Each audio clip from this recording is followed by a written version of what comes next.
As you can see here, I added a huge question mark to the title that I was given. That's because Bárðar saga is not one that stands out as a valuable source for the reconstruction of old Scandinavian religion. Not at all. Nevertheless, I accepted to give this lecture because I believe there is, even in Bárðar saga, information that can help increase our understanding of old Scandinavian religion. And of course I agree that it's interesting to approach one text from different angles.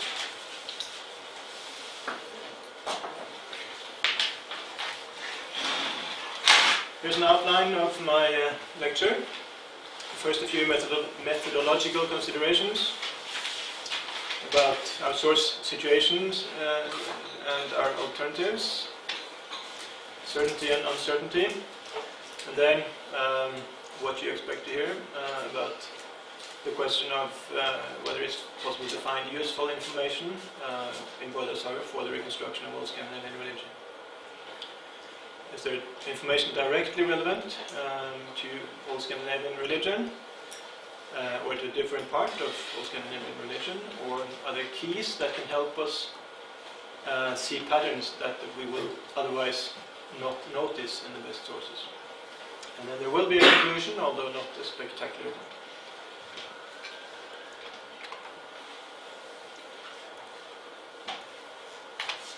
So first about our source situation. I believe that how strict we should be about our sources depends upon what alternatives we have. Some scholars claim an absolutist stand on source criticism. Only reliable sources should be accepted, always. But isn't that a self-delusion? Is it possible to maintain such a claim when working with the Scandinavian Middle Ages? Ideally, when studying old Scandinavian religion, we should use only contemporary sources from within the Scandinavian pre-Christian cultures, sources that explained the whole breadth of the old religion in every detail. Ideally, of course, that's what we should do. But, as we all know, we don't possess plentiful sources of that kind.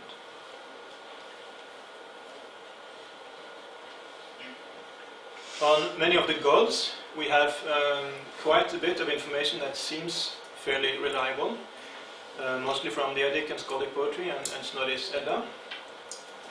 But there are other parts of the old religion that must have been essential, but are virtually left out in the standard sources for the religion.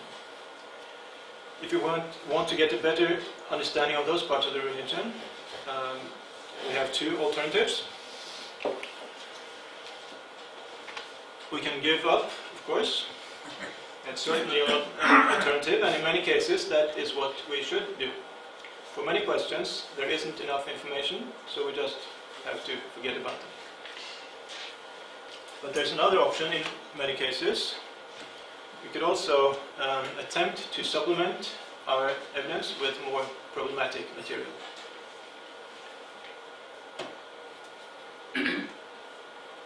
And in many cases I think we should go for alternative 2.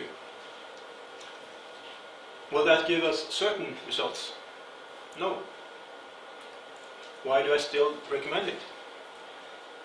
Because when studying these questions, it is unrealistic to demand certainty.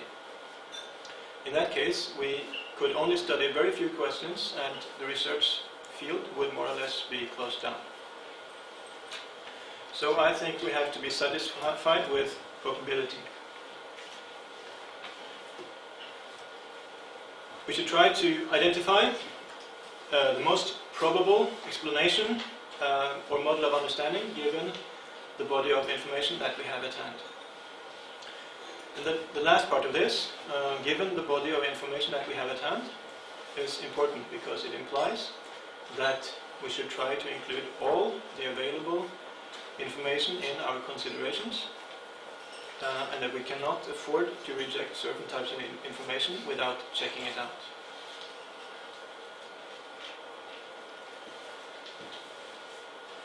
So, about our source situation. I believe that there can be no set answer to what sources are acceptable. It's always a question of what alternatives we have. I believe that we have to make use of the material that we have at hand and make the best of it. And probability is usually the best we can aim at. This means that a student of old Scandinavian religion should not ignore Bárðar saga, although it certainly is not an important source for that purpose, and much of the information that it gives that seems to be relevant probably isn't. But for certain parts of the old religion, it's interesting, I believe. So, to the next section, information. Is there information that is directly relevant to old Scandinavian religion in Bárðar saga? Here's the first candidate.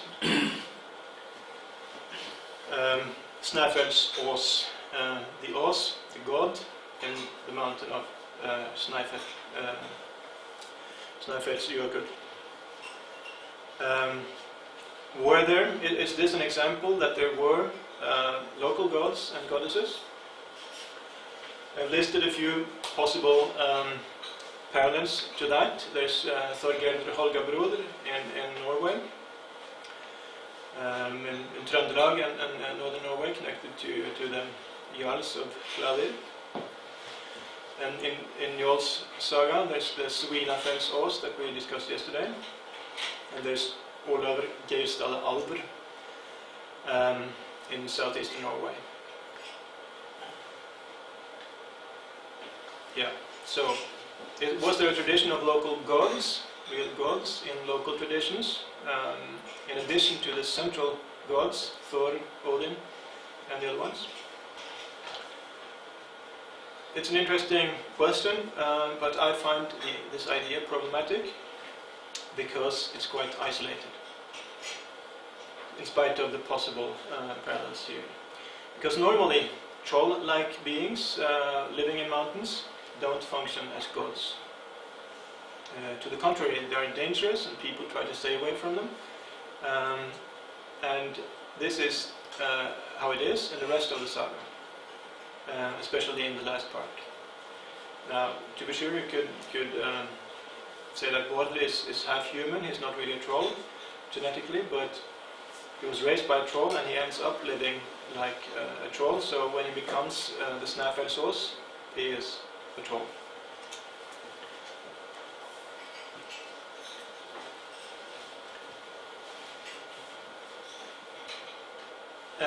Now about the possible parallels.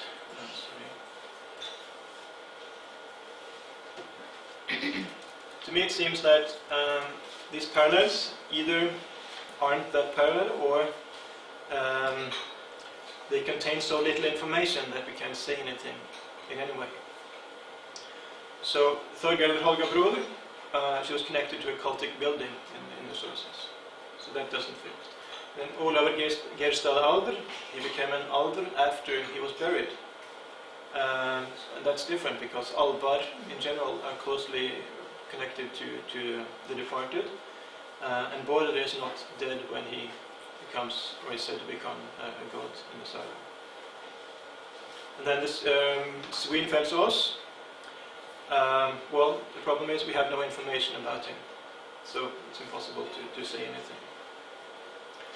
The Ås element in Snæfell's Ås, Svinafell's Ås, could be ironic, actually. Like in the end of the saga, there's this stanza which compares the sons of Hjalti with Asir, and it has been suggested that this is ironic, which I find quite plausible. So, yeah. So, to sum up this point, to me the Snæfell's Ås motive is too problematic or too uncertain to be something that we can use. But I'm not certain, because I've not investigated this question. I think the main argument in favor of the Snæfellsås idea is an external one about the mountain Snæfellsjökull. It's the most prominent mountain in all of Iceland. So, more or less, there must have been some kind of supernatural being connected to that mountain, if we can judge from the background of other Old Norse texts and popular beliefs from the rest of the world, actually. Very prominent mountains are the homes of trolls or troll-like beings or other supernatural beings.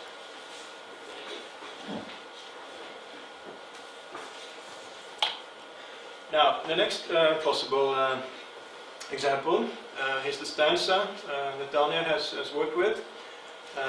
There's this troll woman, Hetta, living in a mountain, who gives the location of a fishing spot in a stanza. And what I've bold-faced here says something like Thor belongs to Frigg, which is somewhat surprising because our other sources tell us that Frigg is Odin's wife. Now we can say that this could be evidence of an alternative tradition in which Frigg was Thor's wife, and it could be like that because in Iceland it seems that Odin was not the main god, Thor was the main god. But I don't think it's likely because it's completely isolated.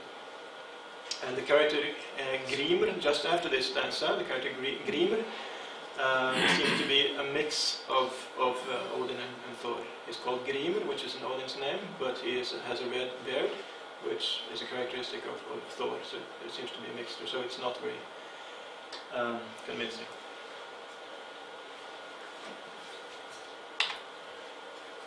The next possible candidate, just after Bárðar and his people came to Iceland, they sacrificed for good luck.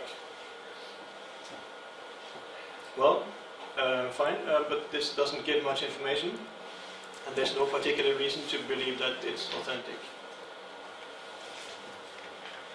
Next possible candidate, in the last part of the saga, there's this character Raudgrani, which is Odin in disguise. He assists Gestr in the quest for Ragnar's treasure in Helluland, but fails because he's not powerful enough. This is found in a part of the saga that functions mostly to demonstrate that the pagan religion is false. So the context certainly does not support the trustworthiness of this information. The description conforms to a presentation of Odin, which is frequent in the legendary sagas.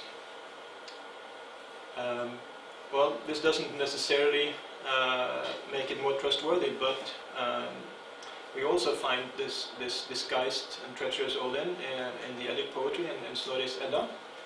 So there is reason to believe that this version of Odin was part of pre-Christian beliefs.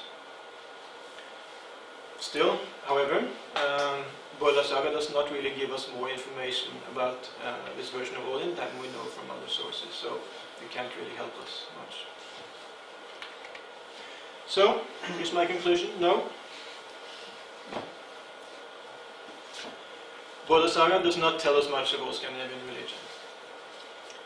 And I have used only 12 minutes, so there'll be plenty of time for questions. Well, to be precise, I should say that Bárðar saga doesn't tell us much of what we usually think of as Old Scandinavian religion. But there must have been other parts of the religion that were more important to most people in everyday life than the gods. I have in mind the local supernatural beings and the cosmology connected to them.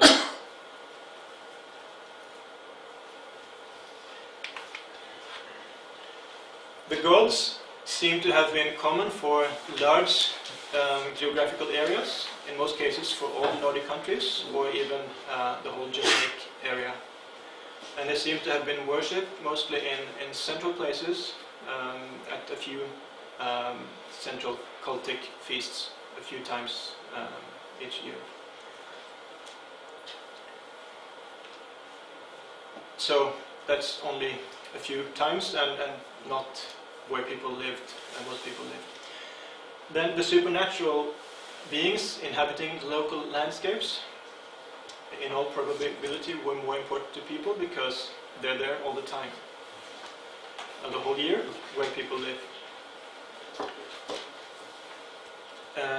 So these beings were very important for well, an important part of all Scandinavian religion, even though we are not used to seeing it that way, because Christianity defined religion as central, universal religion only, and labeled the rest as superstitions, heresy, and popular beliefs. And that's what the concept of religion that we are raised with. Religion is only the centralized part, but back then it was different. Religion was everything. So, local supernatural beings. I'm not thinking about Bárðar Snæfellsás, although he certainly is local. As I said, he's quite isolated, so I'm quite skeptical about the Snæfellsás idea. I'm thinking of beings like these. Landvætter, living in Lundum, Haugum, Forsum, etc. Fjall, all og hålar var full av landvættum, sunt stort and sunt smått, from Olavshaug Tryggvason. Troll, risar, etc. live in caves, mountain gorges, etc. Alvar live in the mount and cure people when receiving sacrifices, Landvætter live in rocks and caves and give prosperity when receiving sacrifices in Högsbok. Where there's an årmother or spåmother living in a boulder near the farm, which can influence or help people in everyday life. It seems that Bárðar saga gives or a bergbui that multiplies a farmer's flock in Dannemora. It seems that Bárðar saga gives information mostly of the bergbui group of supernatural beings.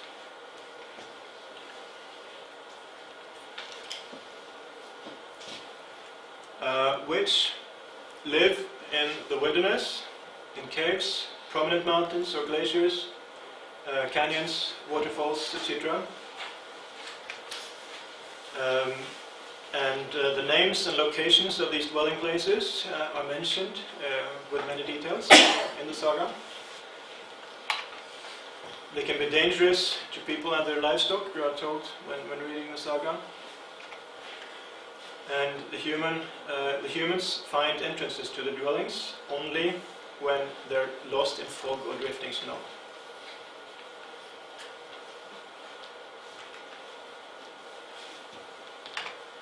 And they live completely isolated from humans. That's only in the last part of the saga. I'll return to that point. So, the bergbui group of supernatural beings. I believe most of this probably reflects pre-Christian notions, because it cannot derive from Christianity. And we find very similar notions in neighboring cultures, like in Karelia. And we also find similar notions in old cultures all over the world. So accordingly, such notions are ancient and they don't come from learned literature.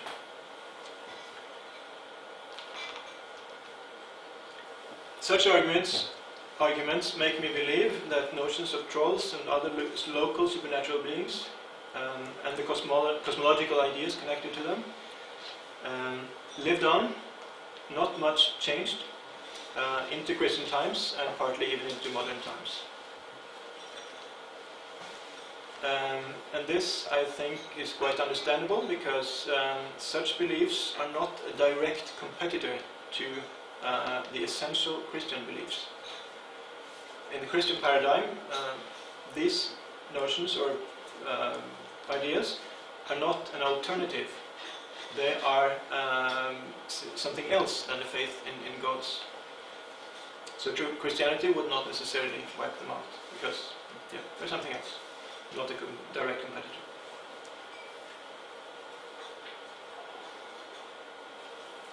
So if we go back to this list,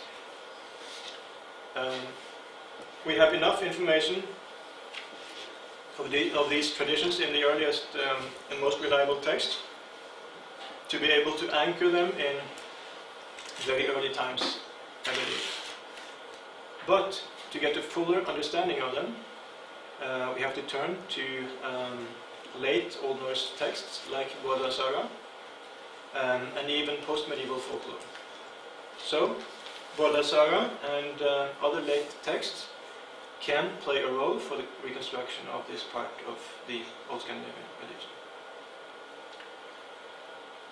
Now, this does not mean that everything Bárðar saga tells of trolls comes close to pre-Christian beliefs. To the contrary, essential troll motives in Bárðar saga seem to be literary inventions.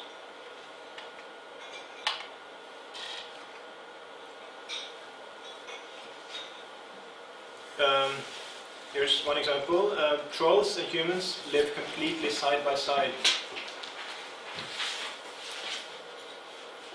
In Bárðar saga, humans and the different kinds of trolls mix completely, like humans of different races. And they even emigrate to Iceland on the same ship, which is quite special. And I find this really problematic because in other accounts, trolls and humans, well, they certainly interact, and there are also examples that they have children together, but there's a very distinct barrier between them. So they belong in different worlds, I would say. It's also a problem that it's Bárðar's father who is a troll. Normally in mixed relationships, it's the mother who is a troll, so it's some kind of violation of the pattern. Then in the last part of the saga, the trolls have a normal distance from the humans.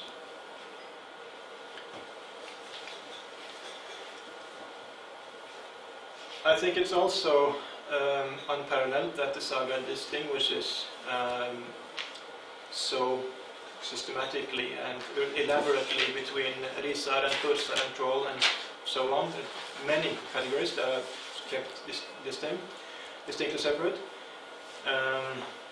And well, in some of the Fornaldar sagas there are some of the same tendencies, but I think this is a learned invention parallel to modern scholarly attempts to make a system in what was really not systematized like that.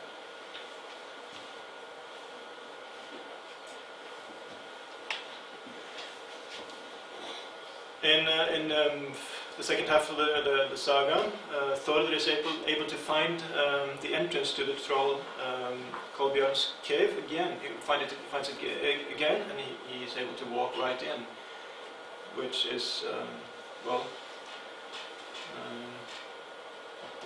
that's not the way it should be.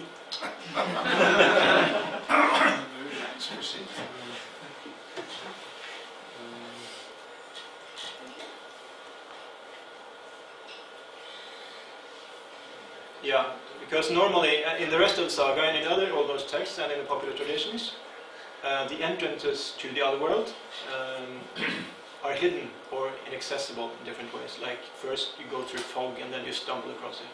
And then like in Bergboaþáttur, that happens, and then when the farmer tries to get back to it, he finds the place, but there's no entrance anymore. So they're normally inaccessible. So in Bárðar saga you just walk back there and it's open, you walk right in. Very, very unusual.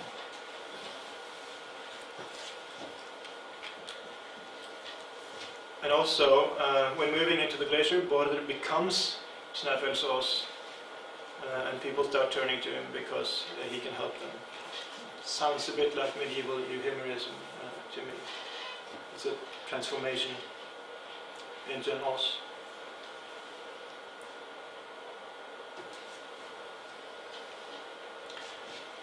So, is there other information we can use?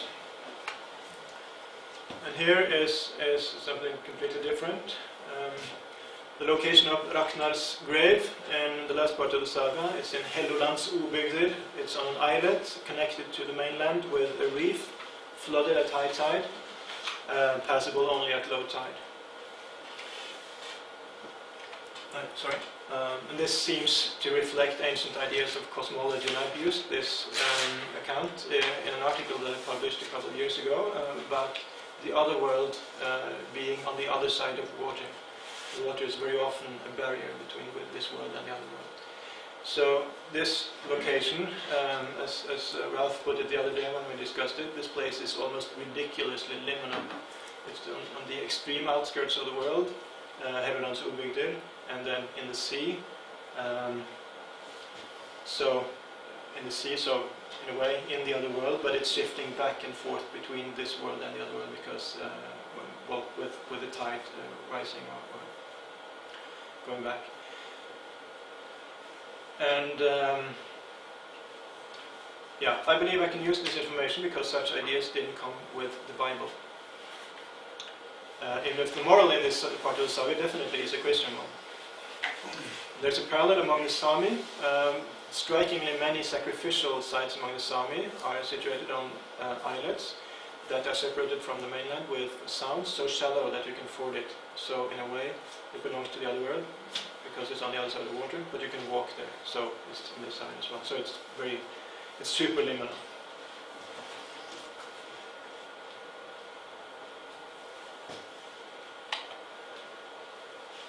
So, can we use information from Bárðar saga and the text in other ways in the reconstruction of old Scandinavian religion? Well, here is a different approach. We can understand late texts as comparative material that does not say anything about the question we're after, but can give us keys that we can try on our essential material. We can get ideas from the late texts, and then we can go to more reliable texts and see if they make sense in a new way if we approach them from the direction of the new idea. In other words, we can use the late texts as background for asking questions to the best texts. And this is an idea that Jens Peter Schött has advocated in one of his articles about how we can use legendary sagas. So then, are there any keys that we could try on the essential mythological texts to see if something new comes to light? Well, a couple of candidates. One could be the Snæfellsås idea, the idea of local gods, real gods, that the local population would turn to. As I said, I'm skeptical about it, but it's worth checking out better. I haven't done that, so yeah, that's one example. Another candidate, in her book on Old Scandinavian religion, Gunhild Røthe points out that the giants have a more important role in the legendary sagas than in the Eddic poetry and in Snorri's Edda. And in this respect, Bárðar saga is like the legendary sagas.